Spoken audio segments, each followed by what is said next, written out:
today in Chandigarh from the Canam studio. So the Canam media team wanted us to have a little fun time together today, which they could record. And so let me introduce to you Anuraj Sandhu, CEO at Canam. Hi, Anuraj. Hi, Ganga. And, this is something which I'm not used to normally. I don't like to be, I'm like one of those guys who wants to be behind the camera rather than being in front of it. But but I'm okay with this now. Let's start it, yeah. All right. So, I'm going to ask you a few questions. Okay. Fun wala questions, okay? So, just make sure that you are good with it. Is it the same question that you leaked to me earlier or is it something new? Don't surprise me, huh? Okay. Okay, so Anuraj, if you were to travel to some new destinations, right? So which would be the 2 countries you would choose? Where I would like to go. I've been traveling, we all in our work, we travel a lot and there's so much to see in the world actually, and there's it's never complete.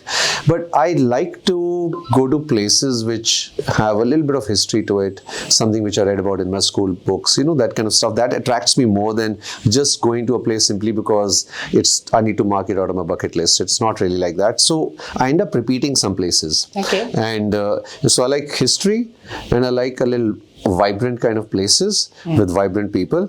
And I find, I'm going to give you 3 instead of 2 countries. Okay. And so it's going to be, I like Italy, I like Spain, and Greece. Okay, fine.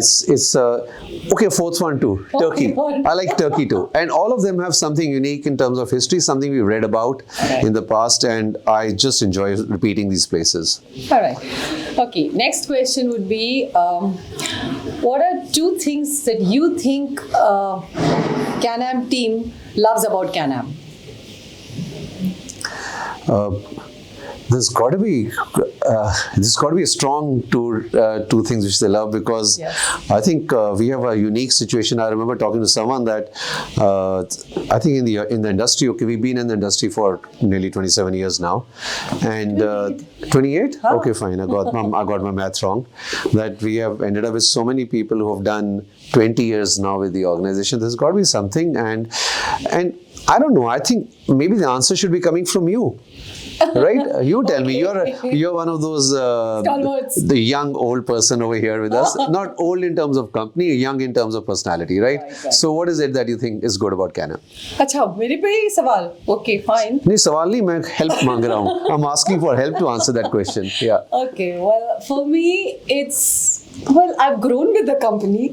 I love the company because of the wonderful environment that we have, and the camaraderie that we have among staff, and I think that's what keeps me alive and keeps me growing, and I just love being here.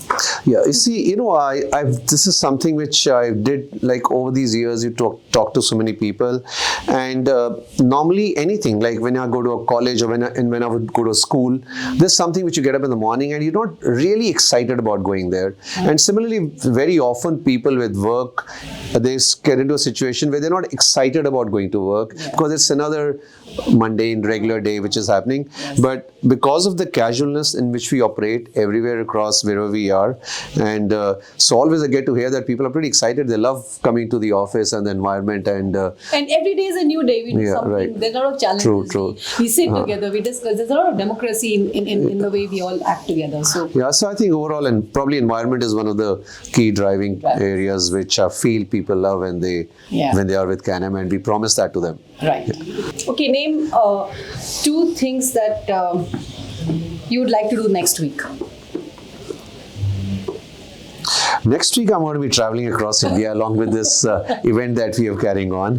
Yes. And there's some new exciting things too, which are happening. Next week is going to be an exciting thing. Not only we're a nice event at a very important stage of the international education industry right now, where Canada's policies changed and we are announcing them to the student population across the country. So that's something happening next week. Another thing is that Canam as an organization is taking one major step, and you're going to hear about it soon. We are creating a subsidiary in out of the country, and that will be our one serious step to start operating internationally, provide the same services that we provide to students in India. How about providing them to people across the world? Great. And so so next year, you're going to hear about that next week, that change happening, and where an international subsidiary will be set up.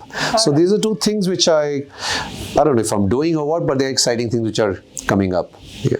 Okay. Two programs that you think should be out there for students to go study now.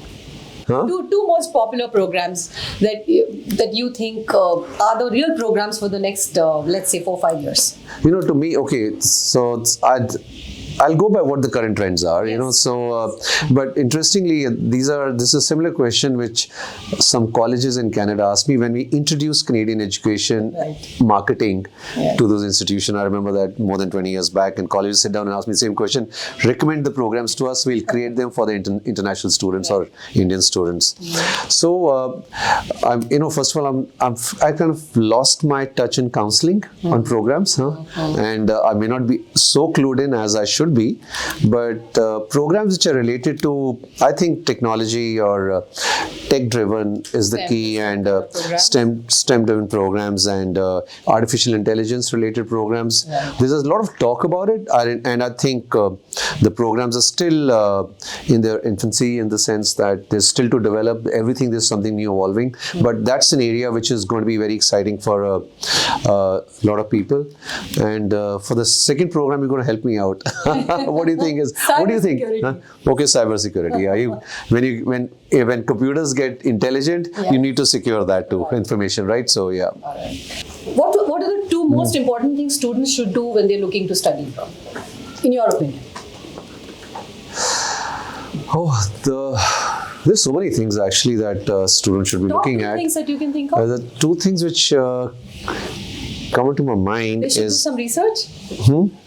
no, it's they should be very clear in their thought process. I find this is on a more serious note, the kind of question that's in, and is that when people come into the various offices and the discussion that we have with the counselors, and very often students have come and met or done their own research, whether it is through other agencies or whether through website and all that stuff. So I feel that the information is very conflicting, and it's conflicting also because they themselves are not very clear on what they want.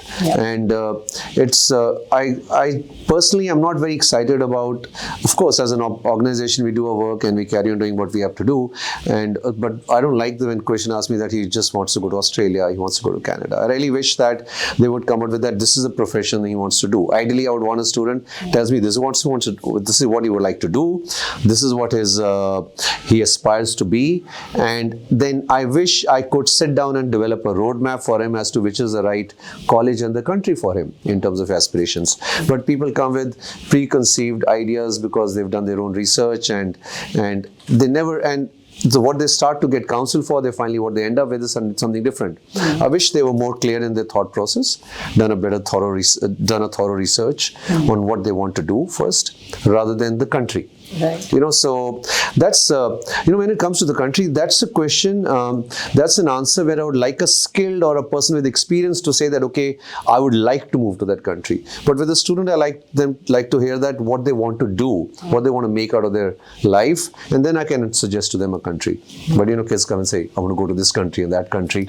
And so it's not always academics which are driving them. Yeah, it could be. So the two things would be a mix of all these things only. These are various things which are a part of it. Just be clear about your stuff, do your research, and go to somebody who can really guide you well with a lot of experience. Check on their credentials, see how good they are. And true. And expectations are, there should be a limitation to their expectations that nothing is going to happen simply by getting enrolled into a program and taking a flight ticket and reaching to the country. There is a lot of effort involved, and they should be more serious about it. They should definitely take the academics seriously. That is what is going to be in the long run, which is going to be used to them. Take it seriously and follow the system right. And every country, whether it's Canada, Australia, USA, UK, New Zealand, all these countries, or even the upcoming ones like Germany and France, what I suggest to all students is that follow the system right. Don't get impatient. If you follow the system right, all the policies are all going to be in your favor, but don't mess them up because simply you get impatient and you're looking at loopholes, or you listen to some local grapevine information and you make your decisions on that.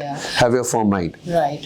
While you should remain updated, you should also seek expert guidance to understand the application of the update, because any update or any new policy, anything that's announced, can have different implications. So if you go to a person who's experienced, who's trusted in the industry, I think they'd be able to give you various perceptions, and you can figure out what's right for you and what's the I saw so many students, and sometimes the parents seem they would come back to us and they will talk of things where some are happy, some are disappointed, simply because even though we tell them that what you're planning today on the basis of a current policy may not necessarily apply in its same form 2 or 3 years from now when the student actually finishes, right? So they need to be updated, like you said. They need to be updated all the time.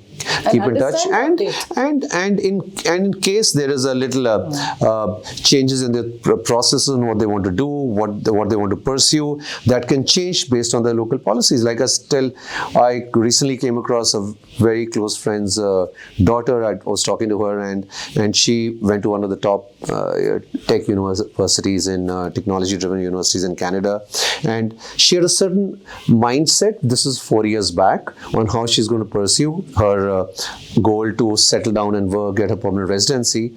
And then she came to meet me just 2 days back, and her own thinking had changed. That I think to get permanent residency now, I'll have to pursue an opportunity in Atlantic Canada. I may have to look into the rural areas, the northern rural areas, or various other provincial nomination, which changed.